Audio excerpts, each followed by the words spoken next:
Welcome into the DNVR Avalanche Podcast, or as I'm calling it today, the Rudo Show, because it's just you and me, chat, and also Tiff, but you and me, chat. We're gonna get it together here. Come a little bit closer. We're talking about Erik Karlsson today. Erik Karlsson's pretty good. I don't know if he's that good, though. Does Erik Karlsson make the Pittsburgh Penguins a contender? Does it make them better? Yeah, I think they're probably better than they were before this trade. Can they really compete for a cup with an aging core, with an Erik Karlsson? I don't want to say no because, Sidney Crosby, Evgeny Malkin, Erik Karlsson, that sounds pretty darn good on paper. But I'm not a believer in aging cores. We'll put it that way. Before we get into all that, let's actually cover the trade itself, because there's a lot of moving parts. It's a lot of moving parts. A lot of moving parts to this trade. Pittsburgh gets Erik Karlsson with $1.5 million retained, so his contract was $10 million per year. They also get Dylan Hamelic as a junior AHL prospect and Rem Pitlick as well. They give up a whole bunch of stuff, both to San Jose and to Montreal. Montreal gets Jeff Petrie, Casey DeSmith, Nathan Legare, and a second-round pick. San Jose gets Granlund, Jan Ruda, a first-round pick, and then they also get Mike Hoffman from the Canadiens, I should say. The first-round pick is top 10 protected, but I don't think that should matter. Pittsburgh should not finish in the bottom 10 this season. They should probably make the playoffs unless something goes horribly wrong. First of all, this is a little bit weird from the Sharks. They only get a first-round pick. Now, you can say that this trade is entirely incomplete for them because they will almost certainly be looking to move Mikael Granlund either at this deadline or the next, as there's 2 years left on that deal. They'll probably look to move Jan Ruda and Mike Hoffman too. So there's probably a lot more work for the Sharks to do on this deal, as they have to flip for picks for the most part, if not prospects, given that they are essentially just full rebuilding at this point. TBD on that one. Montreal's side seems fine. I mean, I guess they went out and got Jeff Petrie. Pittsburgh did retain $1.5 million on Jeff Petrie's contract too, so whatever, neat.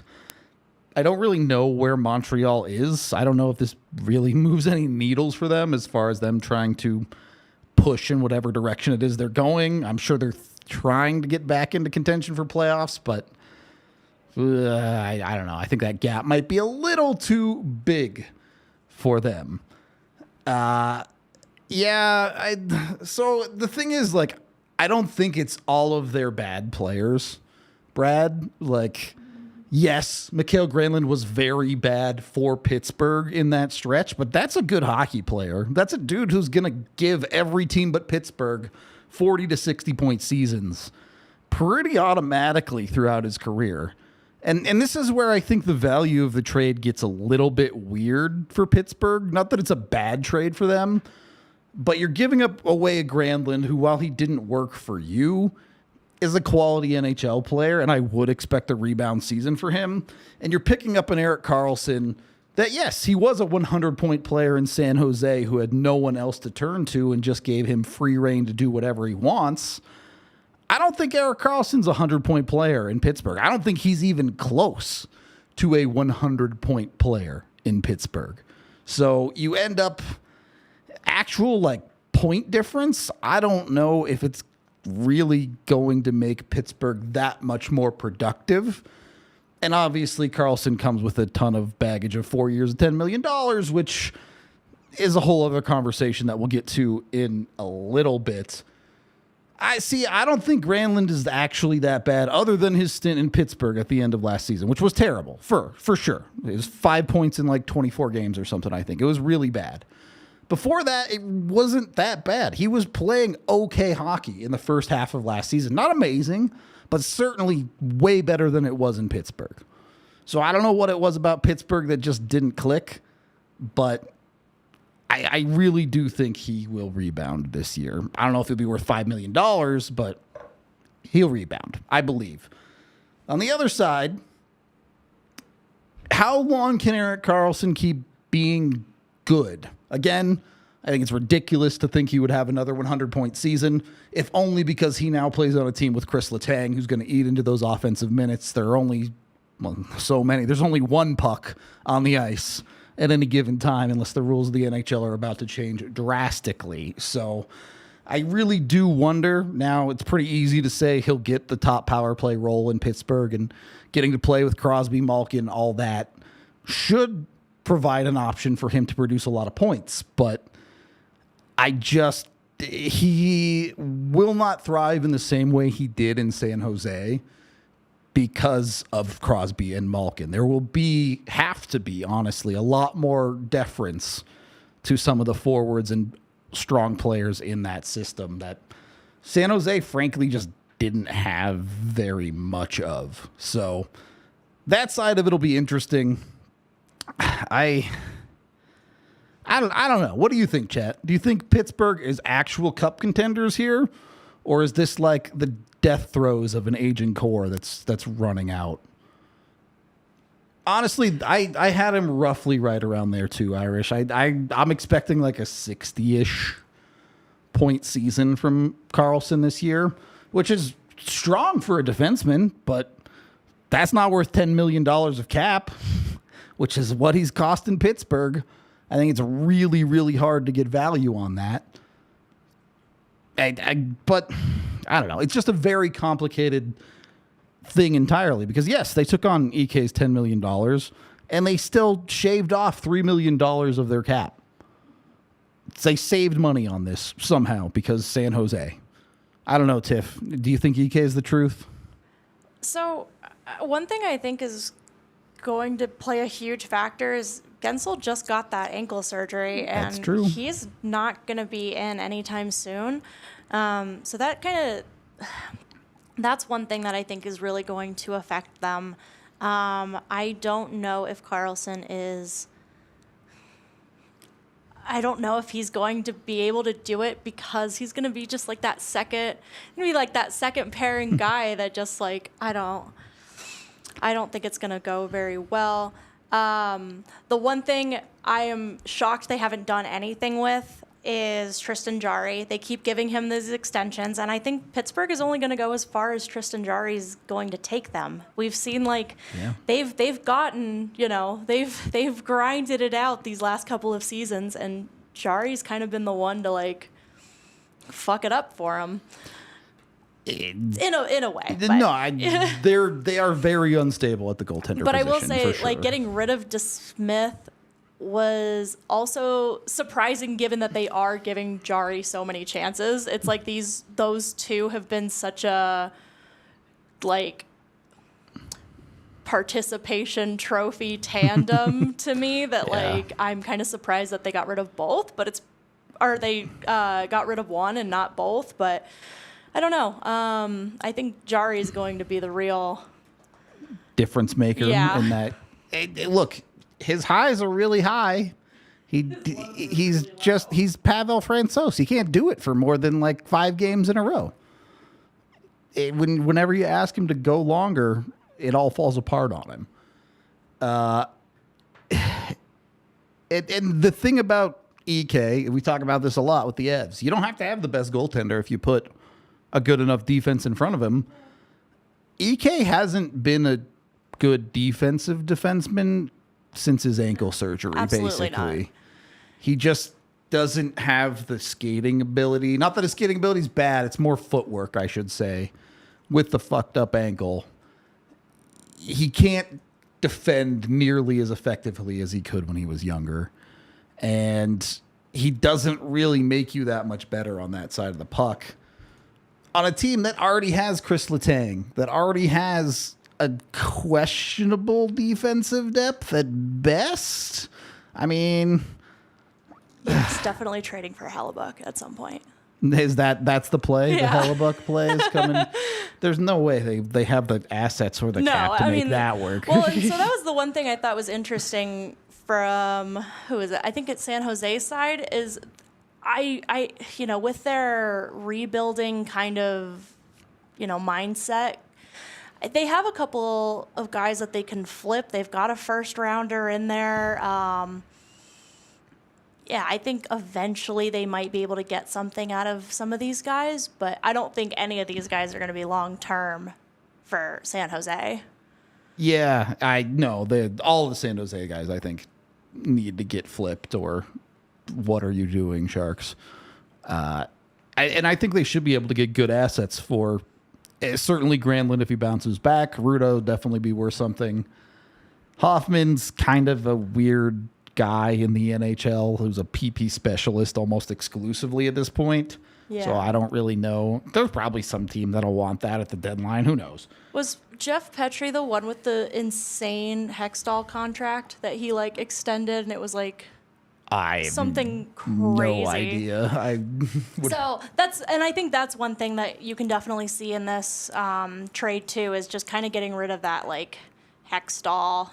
Sure, get all the ick off. Get all the ick off, and make sure get Dubas to really kind of plant his stamp on the franchise early. Yeah, and look, obviously Dubas is no stranger to banger moves and trying to shake up an organization, but who's going to play defense in this lineup? Ryan Graves? Is Ryan Graves your number one defensive D? That's not going to work. POJ's fine. He's fine. He's just yeah, Ty Smith doesn't really play defense. Marcus Pettersson is always just an injury away from falling apart. So Ooh, it's tough. It's tough back there, man. It's tough back there. yeah. And again, that's with Yari and Ned behind him. So, I don't know. I don't trust it. But on the other side, I look up at their forward core and I go, right, they still have Crosby and Malkin. So maybe they're just old but really good still. And Just like to score goals. well, look, this is the conversation on why I might not be the hugest believer in Erik Karlsson, but really, Pittsburgh just needs 2 good years out of him. Oh, yeah, totally. I mean, just finish off that Crosby contract. Exactly. Yeah. In 2 years, Crosby's contract is up. The year after that, Malkin's is up. When Crosby's contract is up, Crosby will be 38. Malkin will be 39. Pettersson is fine. Yeah, I have no problems with Marcus Pettersson, but are you really asking that dude to anchor a D-core? Yeah. We'll see, I guess.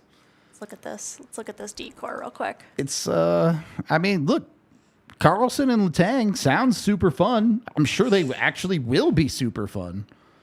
But when you're asking guys to actually play defense, and you look at that left side, and you have Ryan Graves over there, you have POJ over there, I don't know if I trust it. But hey, maybe Lars Eller in the forward core will help them shut it down. What do I know, right? Yay, Lars. How much did they give him? Okay, that's like a little expensive for Lars, but that's not terrible. A little under 2.5 for 2 years. Look, no matter what, either EK goes there and is really good for them for 2 years and they love it, or he's terrible, and then it only goes one of 2 ways. They have to give up more assets to cap dump him, or they LTIR retire him. And that's just $10 million in space that they can use. And again, the term literally doesn't matter to them. By the time the 3rd year of that contract is up, either they will be an actual old folks home for Crosby and Malkin, or they will be rebuilding anyway. So who cares? Not super relevant. So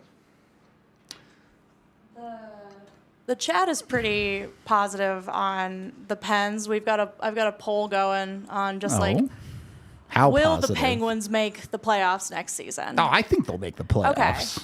Okay. Most people say yes. It was 83%, 17. Yeah. You don't think they'll be one point away losing to Chicago out of the playoffs again? No, I don't foresee that.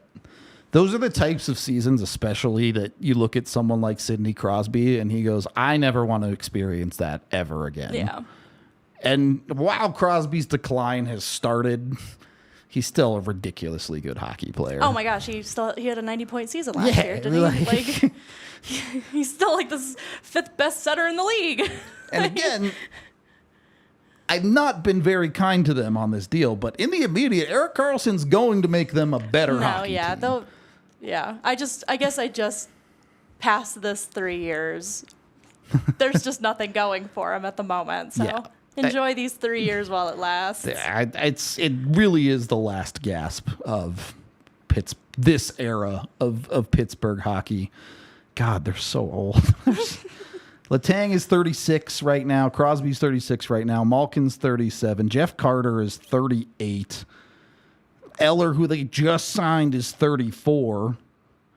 Even like the guys who used to be their young up-and-comers, Brian Rust is 31. Like, He's not young anymore. yeah. He's not young anymore. That's an old group of dudes, all right? Not getting any younger. I do want to get into that a little bit more. But before we do, we are brought to you by the folks over at Pins and Aces. You can get all of your golf DNVR apparel from Pins and Aces. They got you covered head to toe. Hats, shirts, pants, cleats, gloves, you name it. Whatever it is you need, Pins and Aces got you covered on the golf course. And you can use the DNVR code to get 15% off your order when you go to pinsandaces.com. So go check them out. Get your apparel. You can get golf club protectors. What are they called? The sleeves that go on. I think they call them sleeves. I don't know. Do I they don't call know them anything sleeves? about golf. I golf and I don't know what they're called. So Golves. they sell those too, but more importantly, they sell the liquor stick and the beer sleeve. All right, that's the important stuff. You put either of those in your bag. The beer sleeve carries 7 beers in your bag on the course. Easy way to get them on there, and the liquor stick goes right in your bag. You can serve drinks while you're out there. Be the coolest guy on the golf course. Go to pinsandaces.com. Use that DNVR code with your order. And then, once you win your golf round, win some money off your buddies, go put it into Bet365 and win some more money with them. Right now, all you have to do is deposit $10 with Bet365 using the DNVR code. And when you bet $1, all you got to do is bet $1 with Bet365, and they will give you $200 in bonus bets. Completely in on $200 in bonus bets. You can spend that $200 however you want to with Bet365. You can bet on something smart like Pittsburgh making the playoffs, or you could bet on something dumb like Pittsburgh winning the cup, because I think there's a pretty big gap between those two things, and I would not put my money on Pittsburgh winning the cup, even with Erik Karlsson. So that's where I would go with my Bet365 money. If I had to pick a team, I'd bet on the Avs. I'd bet on the Avs to win the cup if I had to pick. If I had to pick today, I'd bet it on the Avs. Why not? Feel like big Nathan MacKinnon season is coming. So get over to Bet365 today. You can get your $200 in bonus bets when you deposit $10 with the DNVR code and make a $1 bet. That code is DNVR365 when you sign up. Make sure to use it. Must be 21 or older, physically located in Colorado. Please gamble responsibly. If you or someone you know has a gambling problem and wants help, call or text 1-800-GAMBLER. Second period of the DNVR Avalanche Podcast is AJ Hafley. Is Erik Karlsson the truth? I mean, he's pretty good. That's the conclusion that I came to as well. He's pretty good, Yeah. but I don't know if he makes Pittsburgh contenders. I get it. Sure. Like, I actually think, yesterday when we were talking about like the slow demise of the Avs in the late 2000s, early 2010s, and how like with Sakic and Hayduk and all that, like they felt compelled to continue going for it because they had those guys and they didn't want to try and rebuild and at the end of those careers. I mean, you're kind of seeing the same thing in Pittsburgh.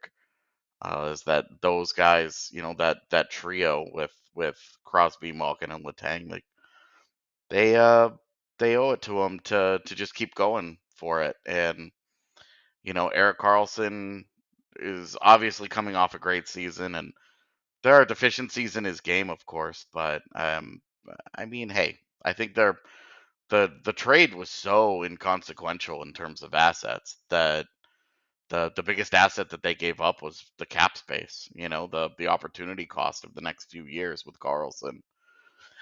So we'll see. I think it'll be pretty cool. It'll be a really interesting. How's it going to work with Chris Letang, because they're they kind of work together. So, but we'll see. We'll see indeed. Um, AJ, I've been racking my brain trying to think of like a team that has made this work in the sense of like actually gotten to the cup in this. Our really good players are aging out and we're just throwing shit at the wall to see what sticks. And I'm struggling to come up with one. Because even the '01 Avs, who really was the second year Bork was with them, the team was not an old core. It was very much a core in their prime that just added an old player. I'd want to go back and look at the roster, but maybe like Boston in 2019 Okay. when they lost to St. Louis. I mean, obviously, a lot of those guys have gone on to continue playing, like Bergeron and Krejci, but certainly not a young core there, and you still had Z at that point. And Tuukka Rask. Yeah. And even then, they didn't win the cup. They just made the final, right? But yeah, I mean, you lose in 7, man. Like, that's as close as it gets, right? yeah, but it's not winning. Yeah. Yeah, I mean, it's you know how it is, man. This is the NHL is well, we're just gonna try to get in, and we're gonna hope that the few things go our way, and that we get hot at the right time. Yeah. Florida was what, a minute from losing in the first round. Pretty Like much. like their margin of error was insanely thin between the Cinderella run that they had and Yeah. first round exit. Yeah, like and It, that's postseason hockey sometimes. the thing is, like, they don't win cups, but I do think you see teams that are on the older side have some decent success in the playoffs. Dallas over the last couple of years has made deep pushes, even if they haven't won a cup, with a core that continues to get older with Ben. Obviously, Pavelski the last couple of years. They had Radulov for a while. Gone now, obviously, but have kind of navigated those waters decently. Before that, honestly, San Jose, who had Pavelski at the time, and aging Joe Thornton and aging Patrick Marleau, made it to a cup final too. So while there might not be cup winning success, there are aging teams that have been successful to a certain extent in the playoffs. Totally. Like you can win a round or two. We've the Stars have made a cup final and a conference final in the last handful of years. Yep. Outside of winning a cup, you could look at their postseason success, and they've been a little more successful than Colorado has been. Um, Obviously, winning the cup's kind of a big thing there, but It changes the math a bit. Yeah. yeah. But yeah, I think the aging roster conversation is funny because we still talk about a team like Dallas, and you go and you look at their team, and you're like, it's not the oldest it's ever been, I don't think. Yeah. I mean, probably not, but we also live in an era where the league is probably the youngest it's ever been on the whole. So It's a pretty young league right now. But and yeah, like Pittsburgh is um, their guys are getting up there. I mean, I don't think they have a single guy that is set to play any kind of meaningful role in their forward core under the age of 30. So I mean, you are talking about old. Yeah, Like, and across an 82 game season, that's hard to it's hard to hold up. It's hard yep. to and it's hard to be at your best after 82 games and going through the actual, the regular season in the NHL is sort of the when you're doing if you're running a marathon, the 82 games season is like the first 26 miles, and the postseason is the last quarter mile. I feel like you're Where way underselling the length of the postseason, but sure. it is underselling the length of it, but it's that last part of it where it's like it's very hard to be at your absolute best at the end of it. Definitely. And when you are, and that this is the one thing, anybody that's had their 35th birthday can tell you that one day you just wake up and you're like, oh, my back just hurts every day. It's just magic that way, oh, I've got this thing aches and this thing is a problem. But and none of us are pro athletes. So, and going out there and getting rocked on a regular basis and going through the physical rigors that is the NHL postseason. So I think it's a gamble.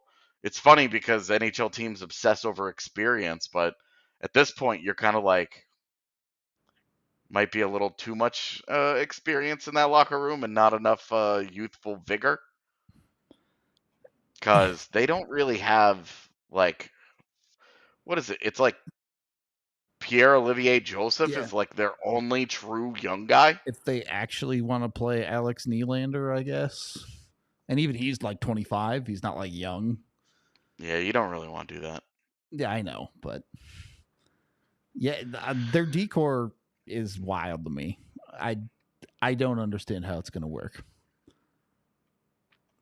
You already mentioned Yeah, the Letang thing, but that's a lot of reliance on Ryan Graves.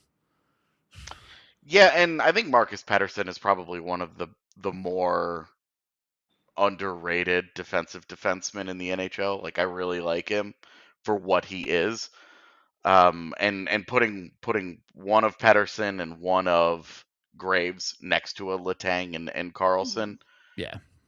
is probably the way to go. But also, if you're down by a goal late in the game, you just put Letang and Karlsson together and just kind of full, just the full YOLO with Are it. there enough? And Are there enough pucks for that though? Like, uh, yeah, I mean, I think you have to try it. So I guess you're in that room. You might as well. yeah. Let me ask you this. I kind of already set my expectations. EK next year. What is Pittsburgh asking out of him? 60, 70? 60 is the number that I think is realistic, because Okay. he's not going to be in absolutely every single situation for him to go do what he did in San Jose last year. I just think that Letang will cannibalize the opportunity Yeah. enough to keep those numbers down. But if he continues to play the style-wise the same way that he did defensively, yeah, in his own zone, it's going to be an issue. But offensively, there's no reason to think it can't be quite a bit of fun and that still provide a decent amount of success. that's what the conclusion I came to as well. I think they're going to be hella fun. I think they're a playoff team. I don't know that they can go deep in the playoffs. I don't know if they're a playoff team. Really? I don't feel 100% confident that they're a playoff team. I think they are in that bundle of teams that I think is going to be in the mix for wild card spots. I give them a little more credit than that. Well, I think between Washington and Buffalo, the Islanders, like you've got a group there that they're going to have to, hey, they've got 82 games to sort that out, and I think those are the teams that are going to be vying for those spots. I don't know that there's going to be. I also don't know where. I know I said this last year, but I don't know where Boston fits into this picture either. They have Yeah. taken a lot of personnel losses, and I think losing Bergeron That's is culture-defining shock right there. Like, well, and then to go Bergeron and Krejci, yeah, and at the moment, I mean, you're talking they've lost Bergeron, Krejci, Taylor Hall, and Tyler Bertuzzi out of that top 9 this offseason, and yep, that is a lot of L's to take. And you lose Dmitry Orlov, you don't know that you're going to get the kind of goaltending that they've gotten that they got last year out of Olmark and Swayman. yep. I think that's a really big question mark for me is what happens with the Bruins. I feel comfortable that the Maple Leafs and the Lightning will be That'll somewhere be good. Yeah. in the postseason, barring major injury to a very important player, or multiple, I guess. I think those two teams are probably in it, but the rest of that, Who I knows? don't. So I don't know. I don't know that Pittsburgh is a playoff team. I think that I feel more confident that Pittsburgh's a playoff team than Detroit's a playoff team. I feel more confident that Pittsburgh's a playoff team than Ottawa is a playoff team. But after that, hmm, A lot of teams to climb over, perhaps. I just think there is gonna be a kind of a car crash there, a pile up. And I would even say I would probably have them on the outside right now, but you have to keep in mind, Ooh. I think Columbus is going to be a team that you want to keep a low key eye on this year. There's very little chance that they have something like 500 man games lost worth of injury, and they have reinforced their defense and their offense in big time meaningful ways in this offseason. And I think they're going to at least get in that like playoff hopeful mix with the other teams. All right. Well, you can root for the up and coming Columbuses and Buffaloes of the world, and I'll root for beating them down continually, as has been the case. Cold. I think that's probably underselling the Rangers a little bit, but Yeah, me too. I think the Rangers are pretty easy. yeah. They have an elite player at every at on all 3 levels. You make the playoffs when that happens. You just do. I want to get into the GM conversation here with Pittsburgh, as Dubas is now officially the guy. It's no longer interim.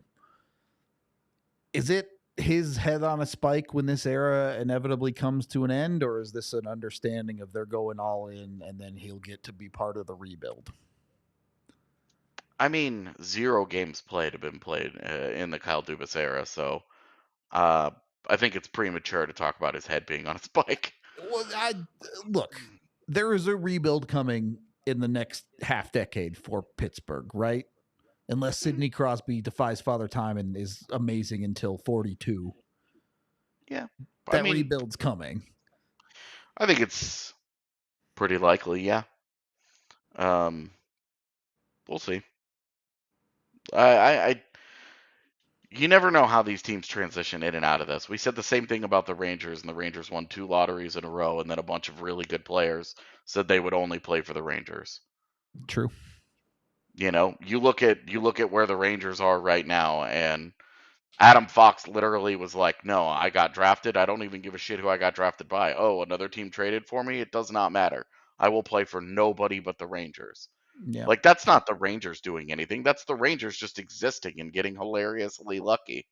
Well, And Pittsburgh that also ended isn't up New York, to be fair. right, but what I'm saying is you don't know what's going to, you don't know what kind of player decisions could impact these things over the next few years. If they do decide to do that rebuild, that everybody's favorite Sidney Crosby to Colorado rumor can start. I'm here for it. When Ryan Johansson is gone in 2 years and the Avs need another 2C, here you go. That would be fun. Like Dubas, pick up the phone, make that call. Less about heads on spikes, but is this Dubas getting cut loose a little bit. Obviously, all the info came out in Toronto about how things were handled there and how everything had to go through Shanahan. Do you feel like this is Dubas finally getting to do what he wants a little bit? Sure. I mean, he gets to prove it all over again. Okay. I mean, he's super well respected around the league for a reason. I think that he gets to show what he can do in a different situation where Okay. he's not working with a framework of Austin Matthews and William Nylander, Mitch Marner. Three extremely talented young players that he just gets to set and forget into his forward core for the foreseeable future. Even Morgan Riley. I mean, even toss that guy in there. This is how can he? This is different because he's trying to get blood from a stone with this Pens era. Sure. And he's walking in with a lot of tied up money. In terms of the Crosby, Malkin, Letang, Tristan Jarry has a contract that lasts a bunch of years.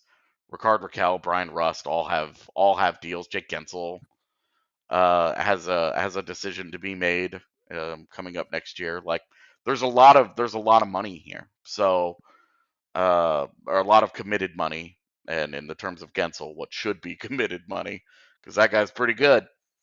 So I think it's just a different challenge entirely from Toronto, and he gets to prove, because if he's that guy, then he can make it happen. I think one thing that you do already have to give him some credit for, the creativity and the willingness to just go out and find solutions.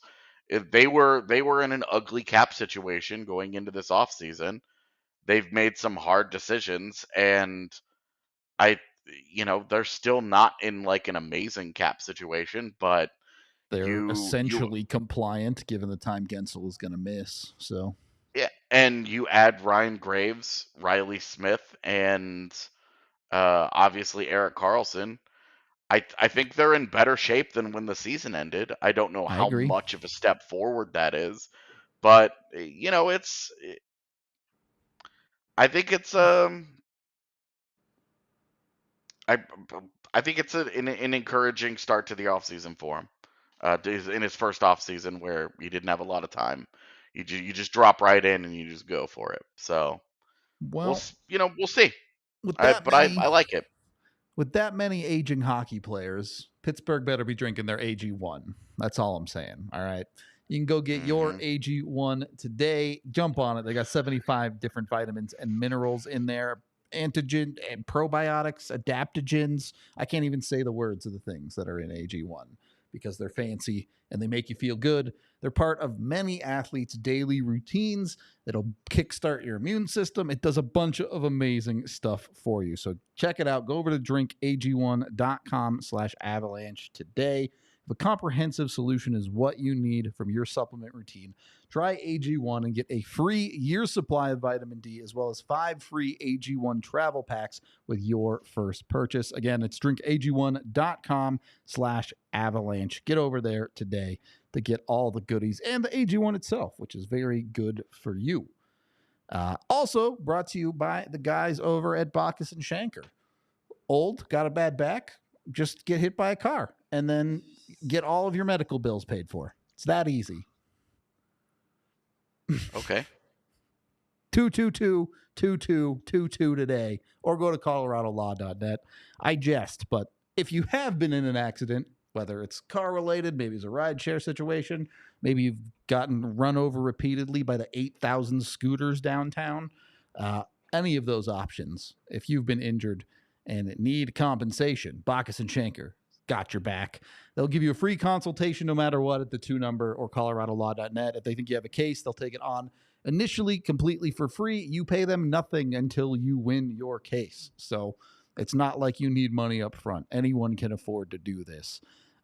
Check them out. They've won over $1 billion for their clients over the last 25 years. So they know a thing or two about winning some money A lot more money than EK is going to make in his career. How about that? Again, 2-number, ColoradoLaw.net. Get Bacchus and Schenker to get you what you deserve. Third period of the DNVR Avalanche podcast. I kind of want to pivot here, and I understand that these are two teams, two players, and two very different situations. But I find it fascinating watching the EK trade get done, Pittsburgh taking on that $10 million in cap space for 4 years, in fact. And then on the flip side, you're watching Arizona sign Matt Dumba to a 1-year, just under $4 million deal on August 8th. Yeah. And look, I get Dumba has had a rough couple of years. Certainly things did not work out towards the end there in Minnesota for him, but watching these older players with long-term contracts compared to not just Dumba, but the number of players this year that we've seen take the short-term bets on themselves, especially in that age range of 28, 29, 30, that are looking to get that next big contract that takes them into their, 35 and up, whatever. How many players are going to regret this, I guess, is my question. Is Matt Dumba someone that could be looking back and going, boy, I should have taken a term instead of a 1 year? I mean, I don't. Of course, you can't see the future. You don't know how they're going to play, but with Dumba specifically, I don't know how much. I don't know how robust a market with term actually was. Sure. Coming off the kind of year that he is right now, I mean, I think it was really hard to invest in him for multiple years, knowing that he has been a reputation over reality guy for a couple of seasons, and that a lot of the selling point is like, oh, he's a two-way guy. He had like 14 points last year. It was bad. And defensively, he's played next to Jonas Brodin for such a long time that how good is he really away from that guy? Can he anchor a pairing on his own, or does he kind of need to be hidden a little bit next to one of this generation's best defensive defensemen? Sure. So with Dumba in particular, I think I was not as surprised that he was sitting out on the market and then he took a deal like this. I was not surprised by the deal. I was surprised that he got nearly $4 million, to be honest with you. Yeah, I mean, you're talking John Klingberg did like double this last year, so yeah, John Klingberg was at least double as good. Yeah, but I mean, that's also a team that could, had that space, I guess, if they wanted to spend it. It wasn't hard for the Coyotes to decide to do that, but I do think that there are a handful of players that are going to be looking at this roll of the dice that they had, and saying in a couple of years and saying, I might have gotten caught up in this, because this whole thing about,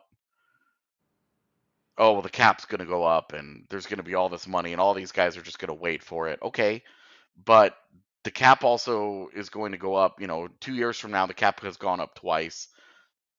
A lot of these guys are back in the market again. So are all the other guys. Yeah. That's 2 years worth of players that are also getting deals. It's not like the teams are just going to be sitting on the exact salary that they've already committed to. And those guys are going to go into the market and be the only ones back out there. There's multiple years worth of players that are going to be getting paid. The Devon Taveses of the world and Brett Pesci's of the world. We'll see in a year, what those guys get in terms of new contracts. Hey, but like in 2 years, the number one free agent could be Sidney Crosby. Yeah, I mean, Leon Draisaitl. There you go. It's you're talking about that this money is going to be spent elsewhere for teams to just keep guys. And this was also one of the weakest free agent classes in recent memory. Yep. Each of the next couple of years look much stronger, and granted, a year out, free agent classes always look pretty decent. But you know that you know that when teams re-sign guys, they're spending that money. They're making cap commitments. That's all cap space that disappears for these, oh, well, the cap is going up, dreaming situations. Guys still have to go out and perform. I'm not convinced that Gavrikov is getting paid in 2 years. He's got to go and he's got to do the job. If he goes and he plays well and performs, he'll get paid. That won't be a problem. But his competition is going to be a lot tougher, and the cap certainly will go up. But also a lot of guys are going to get paid a lot of money. You know, there are going to be other guys out there that take the commitments that they can get, and they're going to run with them. So I do think Matt Dumba, Arizona's defense is cool because literally every single player is unsigned after this season. It's the full 1 year. Get ready for the world's greatest flip at the trade deadline. Yeah, and like Troy Stetcher and Matt Dumba are the UFAs, right? And then after that, you have a bunch of RFAs where it's like, we'll just see how these guys play. Sure, but it's going to be. I think with Arizona, I think you look at Arizona and all of a sudden you start talking yourself into like, man, this roster's not bad. I hear what you're saying, and I actually think I agree with it, but I also think it would be a horrible mistake for them to not sell at the deadline, pretty much no matter what. Well, I mean, you have to see where you are at the deadline, but I think the obvious candidate that's going to get you a first round pick is Jason Zucker. Yeah. And if Matt Dumba does have a really good year, if he's got 35 points at the deadline or something, yeah. If he does have a pretty good year, Karel Vejmelka could be a guy that they have conversations about. Yep. But I think beyond that, a lot of these are building block guys that they want to keep. You know, the Lawson Krause, Nick Schmaltz, Clayton Keller, Matthias Michelli, those guys shouldn't be going anywhere right now. Other than Schmaltz, I agree. If they're competitive, they shouldn't be fire sailing it. It should be see if you can get what you want to get for Jason Zucker because he's probably not going to stick there long term. And then Matt Dumba, and hey, if you can get a 5th round pick for Troy Stetcher, great, I guess. But I don't know. I think that they are I think they're trying to be competitive here. And I think that part of that is also because they are bringing in Dylan Guenther and Logan Cooley, and they're trying to send this message. They're trying to send this message to everybody that hey, we're not doing this anymore. Look, we're not hard tanking. We're trying to build and move forward. It's the hardest spot for any franchise to be in, right? To try and get over that hump of going from being bad actively to actually being a competitive team that can make the playoffs and not getting stuck in the drafting 13th overall every year where no, I don't think it's the hardest step at all. I think it's the easiest step to make. Really? But absolutely, I think it's really hard to get out of that. I do not no. I don't think so. I think for Arizona specifically, my concern is how much better are you expecting your best players to get? I think that's a fair concern. Because if Barrett Hayton has a 1C kind of year, if Logan Cooley and Dylan Guenther live up to their draft position and they're actually really, really good. Yeah, to me, there's a lot of eggs in the Cooley basket right now. Yeah, totally. And I think even Craig over at PHNX wrote about why he might be their most important draft pick ever. Yeah. And I think that's a big reason why is because there are a lot of eggs in the Logan Cooley basket, and we'll see if he can stick at center and be a high end impact guy for them, and they got that pick right, then yeah, that propels them way forward because you put that guy between Keller and Schmaltz, and suddenly you do have a top line. And then you do really like the depth between Krause and Michelli, and if Barrett Hayton, whoever, yes, takes a step forward, and Dylan Genther is the goal scorer that they're hoping he is. And then you do have some guys that are hanging around. Their forward depth at the prospects from a prospects perspective is really encouraging and is exciting. Their defense a little less so, but uh, I think that they should certainly be taking a step out of this is a 60-point team. Right now they look like to me they look like a high 70 low 80 point team. Just assuming everybody kind of plays to career norms and there isn't like Sure. a major variance either good or bad, because bad obviously can tank you, and good can make you see stars. Two things there. How much of this push by Arizona is or rather is a show of good faith to prospects like Cooley, who initially was going to go back to college this year? Is a significant portion of this for Arizona showing their prospects, hey, we are making progress. We do want to take steps towards winning. Yeah, I mean, I would say it's not a part of it. Okay, but not the biggest part. Yeah, I would say that this is just where they tried to burn it down for Bedard and they outperformed. Yeah. And at this point now they're just like, okay, they saw opportunities with guys like Dumba and Zucker. Those Sure. don't feel like long-term solutions there. Yeah. And a guy like Kerfoot, they get on a multi-year deal that could kind of fit into their roster in a couple different spots. Yeah. They give Kerfoot and Bukestad a couple of year deals, and those are kind of like your lineup filler guys. Like these are better players than some of the guys who are bottom of the league caliber players who have been playing in those roles for them in recent seasons. Sure. So great, that makes them better, but I just think that this is where they view themselves as an organization, and it's hard to say that they're wrong, but Clayton Keller's 25 years old. Is he really going to put up with another 2 more years of this? Yeah, fair.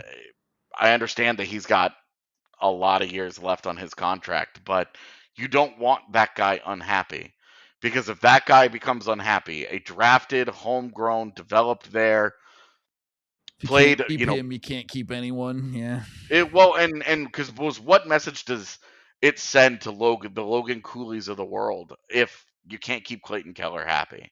Yeah. If that guy who has put in a lot of blood, sweat, and losses into the Coyotes organization in the heart of his career decides, I have to get out of here before I don't ever have a chance to. Yeah. Before I don't have a chance to go and play my best hockey and be a part of something somewhere else. If they can't keep him happy, then they have a really big culture problem. And so I think a lot of this is just about telling everyone in the world, we're serious about this. We may not be able to figure out the arena situation, which is very complicated and far more than anything that the GM can handle. But from a hockey perspective, they're saying, okay, we really like the group that we have. We think we can compete with them in the next couple of years, and we're going to go for it. I also think that Connor Bedard landing in Chicago ups the ante for Arizona to say, okay, we have to take this seriously. Yeah. Because if they get surpassed by Chicago, who's replacing them at the bottom? Right now, it's Arizona. Nobody. Yeah. So it's, they're in a precarious position where they kind of have to take this a little seriously. And I think that's exactly what they're doing. I think the sport is better for it when a team like Arizona decides we're taking a step forward. We're doing this. I definitely think you have to see those teams move forward eventually. You can't just perennially be at the bottom. And it might not work, but you have to at least try. Second thing there. And it might not work. Correct. How enjoyable is it that we cover a team that is no longer in the hoping and wishing stage? I guess our hopes and wishes are just way different, right? They're a little I bigger. think everybody's in the hope. We're At in all life. times. We're all at all times in the hoping and wishing stage. Okay, fair enough. But certainly, man, it is nice to not be in that. I don't know. I've told some people that maybe the most fun season that we've ever had in my time covering the Avalanche was the 17-18 Avs. Yeah. Because there were no expectations for them, Yep. and everybody Every was win just was really awesome. excited Yeah. to be there. Maybe even the next season too, when they won that series against Calgary as the wild card team, Yep. and then pushed San Jose to 7, where there were no. It blows my mind. It will always blow my mind that people look back and they lump that in with this is a failure Compared to of the the Dallas coach and and the Vegas organization losses. Yeah. and whatever, because at the time that was not a single Avalanche fan felt that way. Not one of them felt like it was a failure, and it was more like that was a ton of fun. This team is so back, baby. This is going to be amazing. I can't wait to see what they do in the future. All the pieces are in place. This is going to be this rules. And I think that that's the kind of era that the Coyotes are hoping to embark upon. This is just a lot of fun. Well, good luck to them. We are going to wrap up our show here. We appreciate all y'all hanging out with us. We'll be back tomorrow with another show. We might talk metal. Probably won't talk Middle Sixes tomorrow. That might come later in the week. I don't know. But we appreciate all y'all. We are brought to you by Breckenridge Brewery. You can get your beer either here at the bar on tap. Come down if you're local. August 18th, live show. DNVR Avs. Megan and I will be doing it. Hanging out with you at the bar. Come say hi. We'll talk to you, chat you up about hockey or whatever. But yeah, get your Breck Brew also locally with the breckbrew.com. Use the Breck Beer Locator over there. Other than that, we are out of here, I guess. Bye.